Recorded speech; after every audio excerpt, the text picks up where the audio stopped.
This poem is by Robert Service, and it's called The Cremation of Sam McGee. It's a very well-known poem, but I will go ahead and recite it. There are strange things done in the midnight sun by the men who moil for gold. And the northern lights have seen queer sights, that the queerest they ever did see was the night on the marge of Lake Labarge when I cremated Sam McGee. Now, Sam McGee was from Tennessee, where the cotton blooms and blows, and why he left his home in the South to roam the poles, God only knows. He was always cold, but that land of gold seemed to hold him like a spell, though he'd often say in his homespun way that he'd sooner be in hell. On a Christmas day, we were mushing our way over the Dawson Trail. Talk of the cold, through the parka's fold, it stabbed like a driven nail. If our eyes we'd close, then the lashes froze till sometimes we couldn't see. It wasn't much fun, but the only one to complain was Sam McGee. That very night, as we lay packed tight in our robes beneath the snow, and the dogs were fed and the stars o'erhead were dancing heel and toe, he turned to me and Cap, says he, "I'll cash in this trip, I guess. But if I do, I'm asking that you won't refuse my last request." Well, he seemed so low I couldn't say no, and then sort of a moan. "It's the cursed cold, and it's got right hold till I'm chilled, clean to the bone. Yet 'tain't being dead, it's my awful dread of the icy grave that pains. So I want you to swear, foul or fair, that you'll cremate my last remains." A pal's last need is a thing to heed, and I swore I wouldn't fail. And we started out on the streak of dawn, but God, he looked ghastly pale. He crouched on the sleigh and he raved all day of his home in Tennessee, and before a nightfall, a corpse was all that remained of Sam McGee. There wasn't a breath in that land of death, and I hurried hard driven, with a corpse half hid that I couldn't get rid because of a promise given. It was lashed to the sleigh, and it seemed to say, "You may tax your brawn and brains, but you promised true, and it's up to you to cremate these last remains." Now, a promise made is a debt unpaid, and the trail has its own stern code. And in the days to come, though my lips were dumb, in my heart, how I cursed that load. In the long, long night, by the lone firelight, while the huskies round in a ring howled out their woes to the homeless snows, oh God, how I loathed that thing. And every day that quiet clay seemed to heavy and heavier grow. And on I went, though the dogs were spent and the grub was getting low. The trail was bad, and I felt half mad, but I swore I would not give in. And I'd often sing to that hateful thing, and it hearkened with a grin, till I came to the marge of Lake Labarge, and a derelict there lay. It was jammed in the ice, but I saw in a trice it was called the Alice May. And I looked at it, and I thought a bit, and I looked at my frozen chum, and here, cried I with a sudden cry, is my crematorium. Some planks I tore from the cabin floor, and I lit the boiler fire. Some coal I found that was lying around, and I heaped the fuel higher. The flames just soared, and the furnace roared, such a blaze you seldom see. And I burrowed a hole in that glowing coal, and I stuffed in Sam McGee. Then I made a hike, for I didn't like to hear him sizzle so. And the heavens scowled, and the huskies howled, and the wind began to blow. It was icy cold, but the hot sweat rolled down my cheeks, and I don't know why. And the greasy smoke in an inky cloak went streaking down the sky. I do not know how long in the snow I wrestled with grisly fear, but the stars came out and they danced about, ere again I ventured near. I was sick with dread, but I bravely said, "I'll just take a peek inside. I guess he's cooked, and it's time I looked." Then the door I opened wide, and there sat Sam, looking cool and calm in the heart of the furnace roar, and he wore a smile you could see a mile.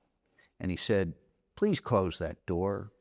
It's fine in here, but I greatly fear you'll let in the cold and storm. Since I left Plum Tree down in Tennessee, it's the first time I've been warm." There are strange things done in the midnight sun by the men who moil for gold. The Arctic trails have their secret tales that would make your blood run cold. The Northern Lights have seen queer sights, but the queerest they ever did see was the night on the marge of Lake LaBarge when I cremated Sam McGee. That was great. That was really great, Senator McCain. So Thank you. I loved hearing that. It's a funny poem and a macabre poem in the tradition of what, you know, school children learn is the tall tale, right? It's improbable, outsized heroism, unlikely events, got all of that in it. But I think the most important first question really to ask you is how you learned this poem. You know, I'd heard the poem before in my life, as most school children have. Can I stop up. you there for a second? Yeah. Because most school children now Don't. Yeah, don't, unfortunately. and that's sort of a shame. Yeah, it's kind of a shame because my English class actually was in high school. Another one of his famous poems was "A Shooting of Dan McGrew," which is a wonderful poem. Right. And the title lets you know that it might just be just like the cremation of Sam. If you liked, as they say on Amazon, if you liked this, you might like that. And Robert Service had traveled to Alaska and had been there, and that was part of that gave him the kind of background for this for a number of his poems. And of course, there are some who look at that poem as sort of a pedestrian kind of thing, not the esoteric and, you know, highbrow, if I might say. But there are lines in that poem that I think are as good a poetry as ever been written. Like the one I'd love to part hear. where he says, "It was icy cold, but the hot sweat rolled down my cheeks, and I don't know why, and the greasy smoke in an inky cloak went streaking down the sky." Yet right there you can envision this smoke from the Absolutely. And there's that beautiful internal rhyme, greasy smoke, greasy smoke. inky cloak. Inky cloak. And inky cloak is beautiful with both Ks, with those two Ks. There's one other line in here that I really like. "And the stars o'erhead were dancing heel and toe."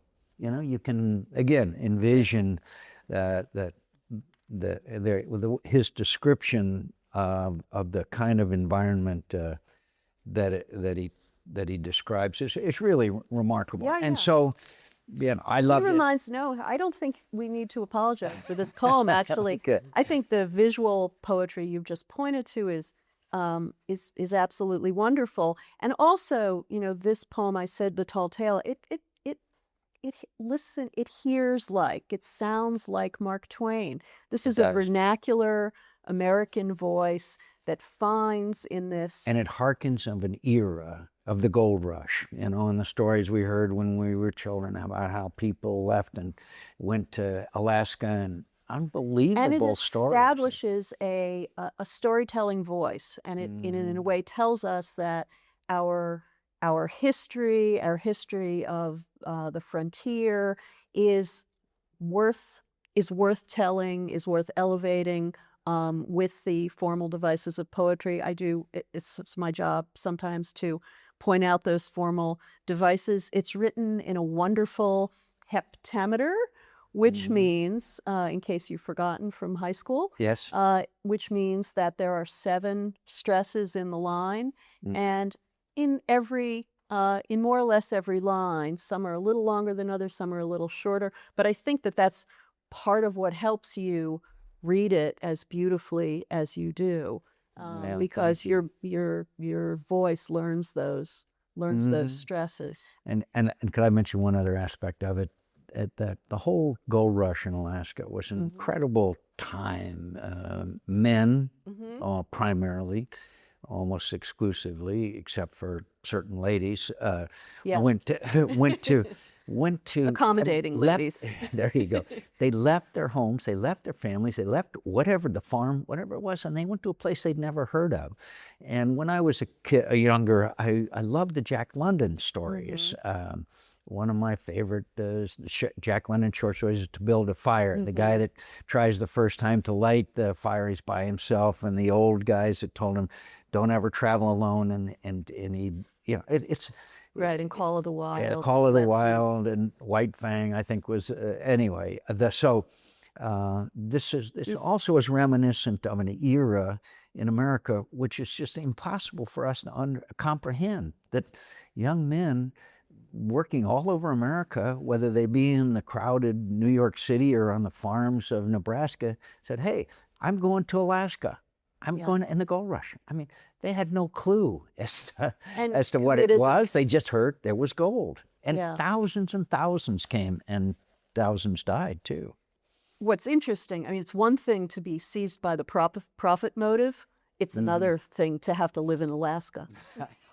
Especially again in the winter. They could not have had any idea of how difficult the life was. But anyway, it was a remarkable period in American history. It was only a few years. It wasn't any elongated period of time. And you so, just reminded me of when you talked about young men from all over.